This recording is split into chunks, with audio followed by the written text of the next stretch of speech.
Dalam surah Al-Anfal ayat 26 Allah berfirman, A'udzubillahi minasyaitonirrajim. Wadhkuru idh antum qalilun mustad'afuna fil ardh takhafuna an yatakhattafakumun nas fa'awakum wa ayyadakum binasrihi warzaqakum minat thayyibat la'allakum tashkurun. Wadhkuru, dan ingatlah, idh antum qalilun, dan ingatlah wahai kaum muhajirin, ketika kalian dulu di Mekah, qalilun, jumlah kalian sedikit, bahkan sangat sedikit, belum puluhan, belum ratusan. Mustad'afuna fil ardi, yang kedua kondisi kalian tertindas di negeri Mekah itu.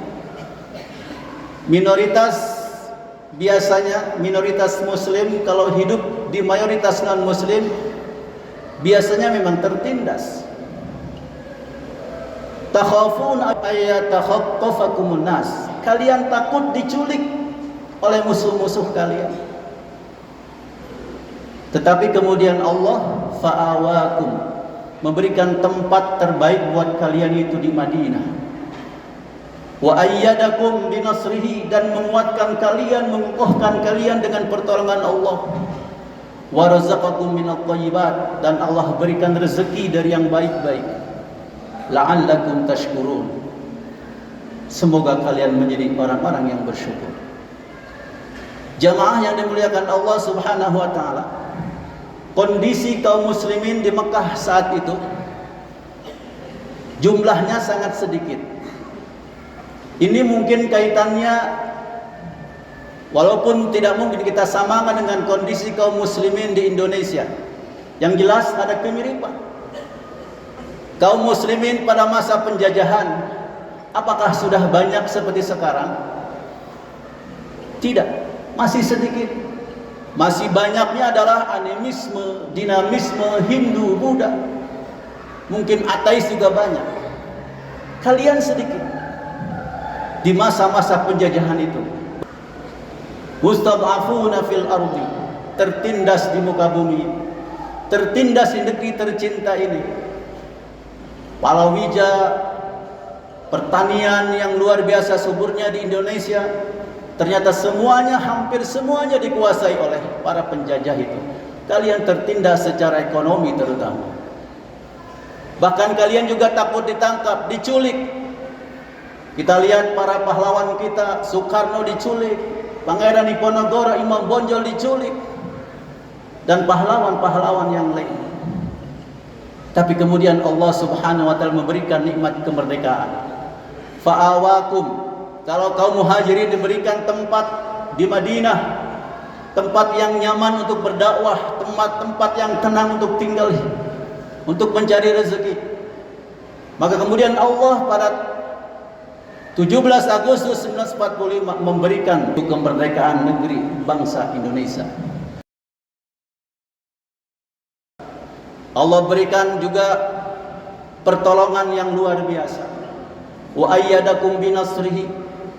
Makanya kemudian di pembukaan UUD 45 alinea ketiga, atas berkat rahmat Allah yang Maha Kuasa. Karena memang Allah lah yang menguatkan, Allah lah yang memberikan, Allah lah yang mengabulkan perjuangan, cita-cita, doa kaum muslimin yang ada di Indonesia. Wa razaqakum minat thayyibat, kemudian Allah juga memberikan banyak rezeki untuk negeri Indonesia ini. Setelah penjajah itu pergi meninggalkan Indonesia, bangsa Indonesia bisa mandiri sedikit demi sedikit. Semua yang telah Allah berikan itu, kondisi dulu sedikit, sekarang banyak kaum muslimin. Dulu susah melihat ibu-ibu berjilbab, sekarang justru susah melihat ibu-ibu tidak berjilbab. Dulu sedikit masjid musola di kampung, di pedesaan, sekarang banyak. Mungkin setiap desa ada 30 musola, ada 2-3 masjid dan sebagainya. Dulu orang banyak yang tidak baca, yang tidak bisa membaca Al-Quran. Tapi sekarang setidaknya sedikit dibandingkan masa-masa lalu. Banyak yang sudah membaca Al-Quran. Dulu sedikit hafal Al-Quran, sekarang kaum muslimin alhamdulillah berdiri rumah tahfiz, berdiri pesantren Al-Quran, dan semua itu akhirnya meningkatkan kuantitas kaum muslimin dan juga insya Allah kualitas kaum muslimin. Semua nikmat itu adalah pemberian Allah Subhanahu wa taala dan harus kita syukuri, la'allakum tashkurun. Jamaah yang dimuliakan Allah Subhanahu wa taala, kemudian bagaimana kita mengisi kemerdekaan ini? Bagaimana kita mensyukuri kemerdekaan ini? Bagaimana kita bersyukur kepada Allah dengan cara apa? Supaya kita bisa benar-benar mendapatkan tempat terbaik. Allah berikan tempat terbaik, Allah berikan pertolongan, Allah berikan rezeki. Apa yang harus kita lakukan bukti syukur kita kepada Allah Subhanahu wa taala atas nikmat kemerdekaan ini? Jawabannya diantaranya adalah dalam surah Al-Hajj ayat 41. Walladzina immakkannahum fil ardi aqamus shalah wa atawuz zakat wa amaru bil ma'ruf wa nahu 'anil munkar walillahi 'aqibatul umur.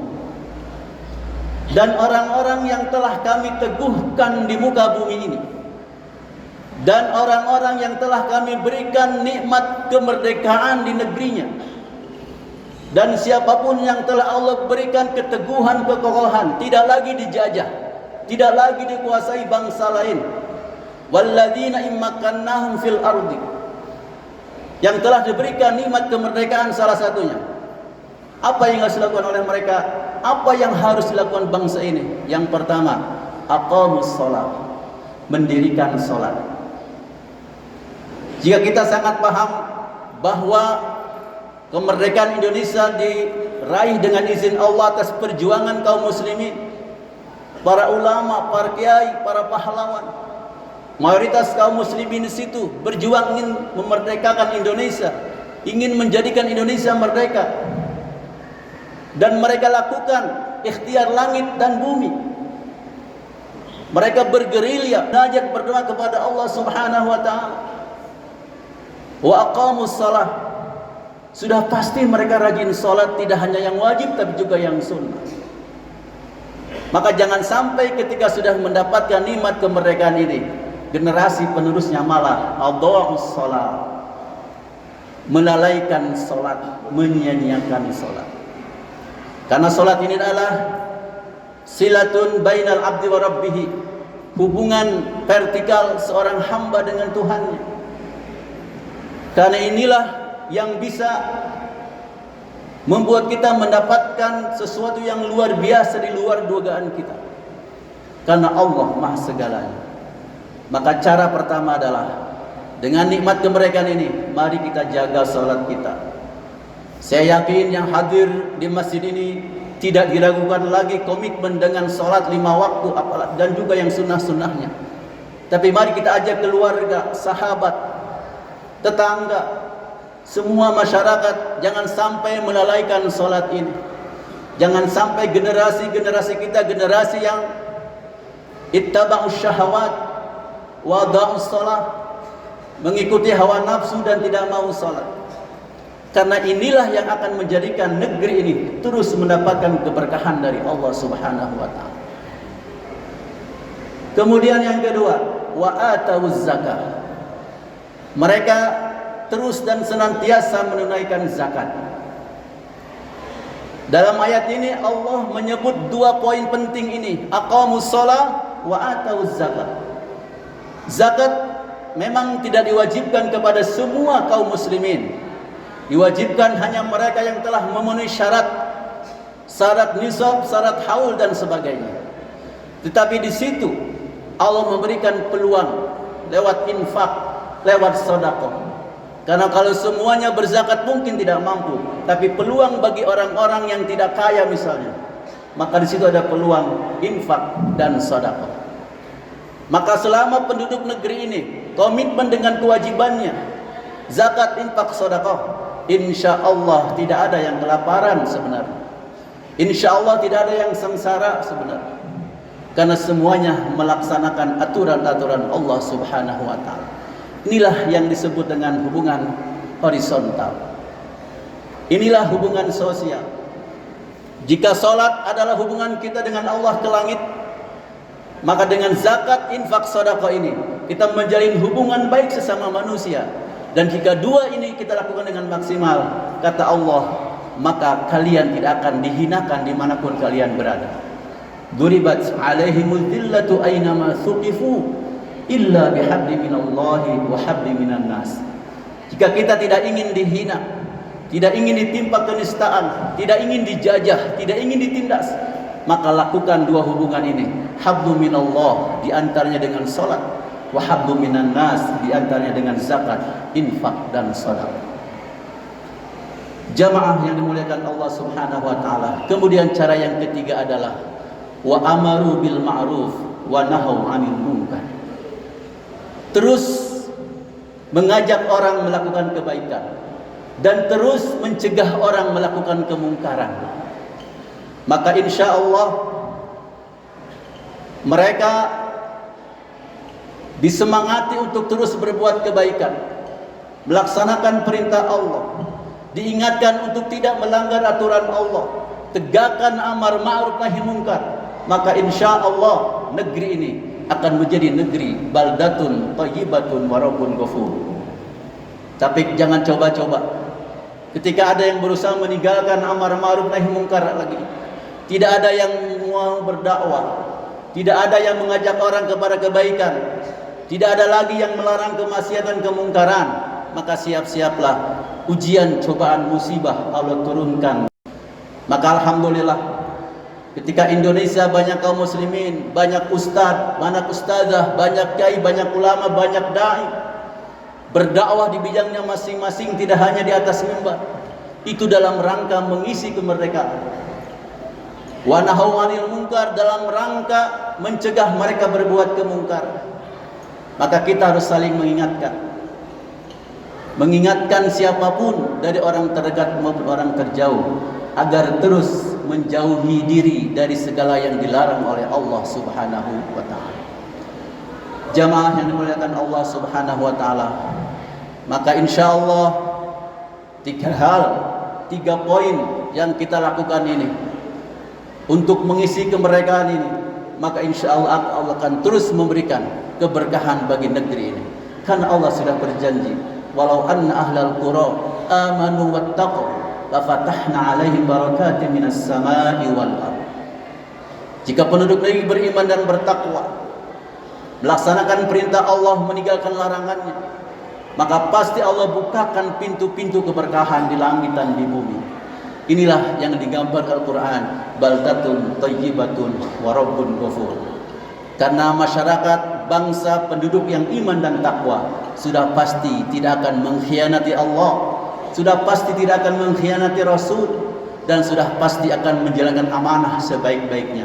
Maka Allah kemudian mengingatkan, ya ayyuhalladzina amanu la takhunullaha war rasul wa takhunu amanatikum wa antum ta'lamun. Insyaallah dengan cara-cara yang tadi telah saya sampaikan, terus jaga salat, tunaikan zakat, infak, sedekah, tegakkan amar ma'ruf nahi munkar, jangan pernah melanggar aturan Allah, jangan pernah mengkhianati Allah, mengkhianati Rasul, jangan sampai mengkhianati amanah yang telah berikan kepada kita. Insyaallah negeri kita Indonesia tercinta ini akan terus dijaga, dilindungi oleh Allah Subhanahu wa taala. Amin ya rabbal alamin. Barakallahu li wa lakum fil Qur'anil azim wa nafa'ani wa iyyakum bima fihi minal ayati wa dzikril hakim. Wa taqabbalallahu minni wa minkum tilawatahu fastaghfiruh innahu wal ghafurur rahim.